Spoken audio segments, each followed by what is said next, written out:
Hello guys, welcome to my YouTube channel. কেমন আছো তোমরা? এখন আমরা কথা বলবো হচ্ছে ধুম 4 কে নিয়ে, ঠিক আছে? এবং তার সাথে সাথে কিছু আপডেট দেবো, একটা দুটো, এবং তার সাথে সাথে একটা সিনেমার বক্স অফিস নিয়ে কথা বলবো। চলো ভিডিওটা শুরু করা যাক। সব থেকে প্রথম যদি আপডেটগুলো নিয়ে কথা বলি, তো রামচরণের আপকামিং সিনেমা গেম চেঞ্জার, ঠিক আছে, সেই সিনেমার টিজার শোনা যাচ্ছে অক্টোবর মাসের সেকেন্ড সপ্তাহে আসতে চলেছে। ইয়েস, অক্টোবর মাসের নেক্সট উইকে, মানে সেকেন্ড উইকে এই সিনেমার টিজার আমরা দেখতে পেতে চলেছি। এবং এর যে সেকেন্ড সং, যেটা আমাদের ফার্স্ট সিঙ্গেল এসেছিল, ঠিক আছে, ওই জাগারান্ডি, তারপরে যে সেকেন্ড সিঙ্গেলটা সেটা 30 সেপ্টেম্বর রিলিজ হবে। ইয়েস, মানে কালকে এই গানটা আসতে চলেছে। দেখা যাক গেম চেঞ্জারের সেকেন্ড সিঙ্গেলটা কতটা ভালো রেসপন্স পায়, কতটা সুন্দর হয়, এবং টিজার আসার পর এই সিনেমার হাইপ কতটা বাড়ে, এটা দেখবার মতো বিষয় হবে। দেখা যাক কি হয়। আজকে নেক্সট যেটা আপডেট, সেটা হচ্ছে আমাদের সিঙ্গাম এগেনকে নিয়ে। তো multi star caste film Singham again, তার ট্রেলার আসতে চলেছে 3 তারিখ। ইয়েস, 3 তারিখ এই সিনেমাটির একটা মানে ওই ট্রেলার ইভেন্ট একটা লঞ্চ করে এই ট্রেলারটি লঞ্চ করা হবে 3 তারিখে। তো দেখা যাক ট্রেলারটি কতটা বড় হাইপ জেনারেট করতে পারে। ফিল্মটা পরের মাসে আসবে। দেখা যাক সিঙ্গাম এগেনের ট্রেলার কতটা মানে ফিল্মটার জন্য একটা হাইপ জেনারেট করতে পারে, এটা দেখবার মতো বিষয় হবে। দেখা যাক কি হয়। আজকের পরের যেটা আপডেট, সেটা হচ্ছে স্পিরিট মুভিতে, যেটা সন্দীপ রেড্ডি ভাঙ্গার আপকামিং সিনেমার প্রবাসের সাথে। সেই সিনেমাতে সন্দীপ রেড্ডি ভাঙ্গার অ্যাসিস্ট্যান্ট ডিরেক্টর হিসেবে থাকতে চলেছে রবি তেজার ছেলে। ইয়েস, রবি তেজার ছেলে এই সিনেমায় অ্যাসিস্ট্যান্ট ডিরেক্টর হিসেবে থাকবে। দেখা যাক সেইটাতে কাজ করে কতটা কি মানে নিজের নাম ছড়াতে পারে, এটা দেখবার মতো বিষয় হবে। এবং স্পিরিট নিয়ে মানে বিশাল একটা হাইপ আছে। এমনিতে শোনা যাচ্ছে স্যাপার কারিনা এখানে ভিলেন প্লে করবে, এবং এখানে যে প্রভাসের ক্যারেক্টারটা হবে সেটা নাকি খুবই একটা আদর্শবাদী পুলিশ হতে চলেছে। এবং এখানে ডাবল রোলেরও কথা উঠে এসেছে। তো দেখা যাক এই সবগুলোর এক জায়গায় অফিসিয়ালভাবে আমরা কবে জানতে পারি, এটা দেখবার মতো বিষয় হবে। তো এটা ছিল পরের আপডেট। এবং এখন যদি আমরা কথা বলি হচ্ছে ধুম 4 কে নিয়ে, তো কালকে একটা আপডেট আসে, ঠিক আছে, যেটা কিনা চমকে দেওয়ার মতো আপডেট। সেটা হচ্ছে যে ধুম 4-এ থাকতে চলেছে রণবীর কাপুর। এটা খুবই ইনসাইডার আপডেট। এবং ওয়াইআরএফ ধুম 4-এর স্ক্রিপ্টকে রেডি করছে, এবং ধুম 4 নিয়ে কাজ তাদের চালু করে দিয়েছে, মানে ডেভেলপমেন্ট স্টেজে তারা রেখেছে। এবং ধুম 4-এ রণবীর কাপুরকে কাস্ট করা হয়েছে। এই খবরটা আসার পর মানে ব্যাপকভাবে সোশ্যাল মিডিয়ায় চর্চা হতে থাকে, এবং ধুম 4-এর সেই হাইপটা আবার আস্তে আস্তে উঠে পড়তে থাকে। হঠাৎ করে মানে স্কাই লেভেলে চলে যায়। এবং ধুম এমন একটা ফ্র্যাঞ্চাইজ, আমরা সকলেই জানি আমাদের ছোটবেলা থেকে, মানে হিন্দি সিনেমার যদি কোনো বেস্ট এবং সব থেকে হাইপ কোনো ফ্র্যাঞ্চাইজ থাকে, সেটা হচ্ছে আমাদের ধুম ফ্র্যাঞ্চাইজ। সেটা পার্ট 1, পার্ট 2, পার্ট 3। ধুম ধুম সিরিজের যখনই কোনো ফিল্ম আসে সেটা মারাত্মক লেভেলে বক্স অফিস করে। ঠিক আছে, ছোটোবেলায় আমরা দেখেছি ধুম 2 এইসব দেখে আমরা বড় হয়েছি। ধুম 3 পর্যন্ত মানে আমাদের চাইল্ডহুড ফিল্ম এইগুলো, ঠিক আছে। এবং ধুমের সবসময় একটা আলাদা ব্যাপার থাকে। তো ধুম 4 নিয়ে নানা রকম আপডেট আসতে থাকে। তো কখনো সেটা সবসময় শোনা যায় সেগুলো নাকি ফেক। তো এখন ফাইনাল যেরকম ইনসাইডের তরফ থেকে আপডেট, যে রণবীর কাপুরকে কাস্ট করা হয়েছে, এবং এই ফিল্মের ডেভেলপমেন্ট স্টেজে রয়েছে এই ফিল্মটা, এবং স্ক্রিপ্টের ওপর কাজ চলছে। 2025-এর শেষের দিক থেকে নাকি এই ফিল্মটার কাজ চালু হবে। তো এবং 2027-এ হয়তো আমরা মেবি আমরা ধুম 4 দেখতে পেতে চলেছি। এবং এই যে কাস্টিংটা, যে রণবীর কাপুর এখানে থাকবে, এটাতে লোকের খুব পছন্দ হয়েছে, যে মানে একটা পারফেক্ট চয়েস হয়েছে ধুম 4-এর কাস্টিংয়ের জন্য। তো সত্যি বলতে আমার কাছে যদি জিজ্ঞাসা করা হয়, ঠিক আছে, এটা অবশ্যই খুবই সুন্দর একটা মানে কাস্ট। কারণ রণবীর কাপুরের মতো পারফর্মার, ঠিক আছে, মানে হিন্দি ফিল্ম ইন্ডাস্ট্রিতে খুব কম আছে। এবং সে এতদিন খুব ভালোভাবে ইউজ হয়েছে, কিন্তু সেই লেভেলে ইউজ হয়নি যে লেভেলে তার অ্যাক্টিং স্কিল, এবং যে একটা নেপোটিজম কথাটা তার কাছে গিয়েও মানে তার কাছে যায় না, মানে তাকে ছুতে গিয়েও ছুতে পারে না। কারণ রণবীর কাপুরের যে অরাটা সে কিন্তু নিজে তৈরি করেছে। এবং সে ফ্লপ দিয়েছে, অ্যাভারেজ দিয়েছে, কিন্তু সবসময় তার পারফরমেন্স নিয়ে আমরা সবসময় কথা বলি যে রণবীর কাপুর এমন একটা অ্যাক্টর, ঠিক আছে, মানে ইন্ডিয়ান ফিল্ম ইন্ডাস্ট্রিতে মানে এরকম মানে অ্যাক্টর খুব কম হয়। সে সব ধরনের রোল করতে পারে। এবং সে যখন কোনো সিনেমায় পারফরমেন্স দেয়, সে মানে একদম এতটা রিয়েলিস্টিক, এতটা ন্যাচারাল মনে হয়, যে মানে মনে হয় না যে এটা কোনো ফিল্ম। এবং রণবীর কাপুরের কোন লেভেল পর্যন্ত তার অ্যাক্টিং স্কিল আমরা সকলেই দেখেছি, সেটা রকস্টারে বলুন, বারফিতে বলুন, জাগ্গা জাসুস, মানে তাকে এমন কোনো রোল নেই যে সে পারে না। এবং অ্যানিমেলের পর সন্দীপ রেড্ডি ভাঙ্গা তাকে যেভাবে অ্যানিমেলে ইউজ করেছে, তারপর থেকে মানে সে একটা অন্য রকম জোনে এখন আছে। তার লাইন আপ এখনো পর্যন্ত মানে হিন্দি ফিল্ম ইন্ডাস্ট্রিতে গড অফ মানে লাইন আপ যাকে বলা হয় তার কাছে আছে। মানে এইদিকে সে সঞ্জয় লীলা ভানসালির মতো ডিরেক্টরের সাথে লাভ অ্যান্ড ওয়ার করছে। তারপরে সে রামায়ণা করছে, যেটা কিনা আবার একটা খুব ভালো ডিরেক্টরের সাথে নীতিশ তিওয়ারি, যে কিনা ব্যাপকভাবে এই সিনেমাটিকে বানাচ্ছে। রামায়ণা পার্ট 2 সে করবে। তারপরে সে আবার শোনা যাচ্ছে ধুম 4 সে করছে। তারপরে আবার সে অ্যানিমাল পার্কের মতো কাজ করছে। মানে তার লাইন আপ প্রত্যেকটা ফিল্ম হাজার কোটির ওপর বক্স অফিস কালেকশন এনে নিতে পারে। এবং তার পারফরমেন্স নিয়ে কোনো কথা হবে না। আমরা সকলেই জানি যে সে মানে ফিল্মটা যেরকমই হোক তার পারফরমেন্স আল্ট্রা লেভেলে হয়।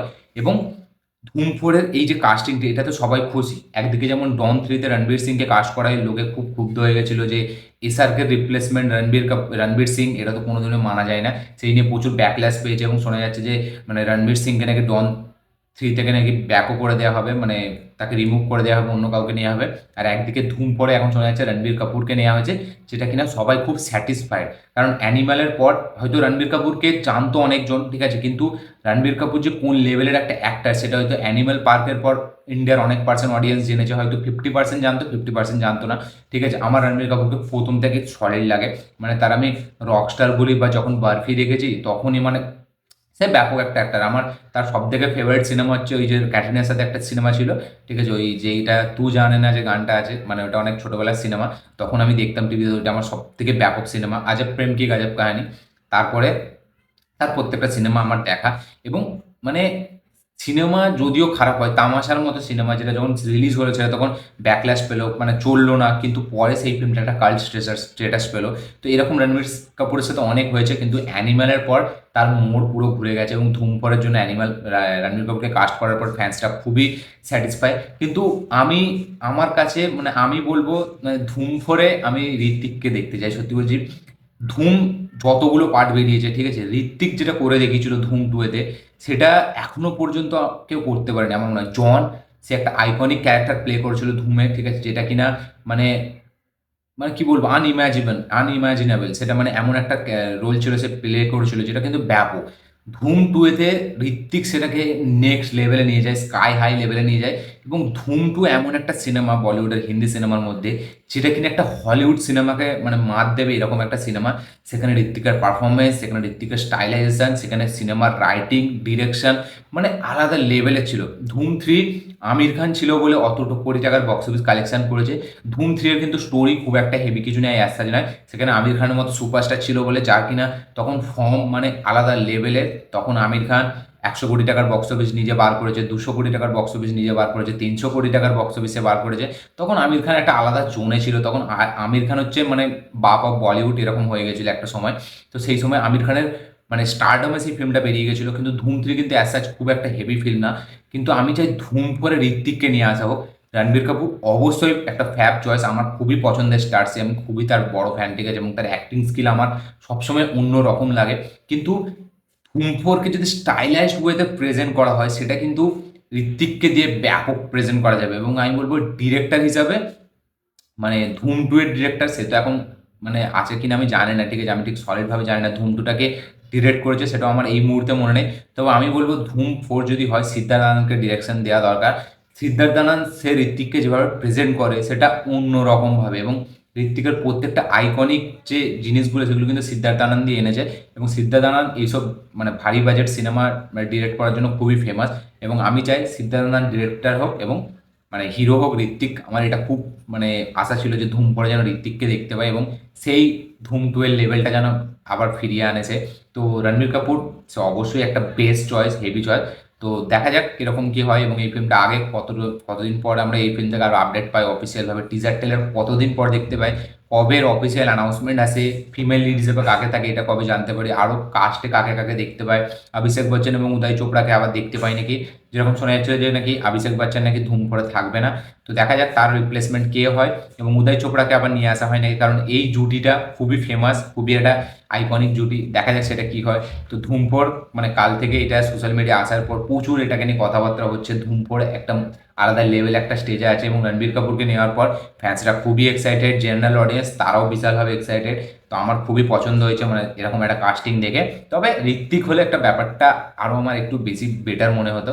তো দেখা যাক কি হয়, ফাইনাল আউটপুট আসলে আমরা বুঝতে পারবো। ঠিক আছে, রণবীর কাপুর হচ্ছে গড অফ অ্যাক্টিং, ঠিক আছে, মানে সে তার অ্যাক্টিং লেভেল আলাদা। তো দেখা যাক সেটা কি হয়। তো এটা ছিল ধুমফোর নিয়ে আপডেট।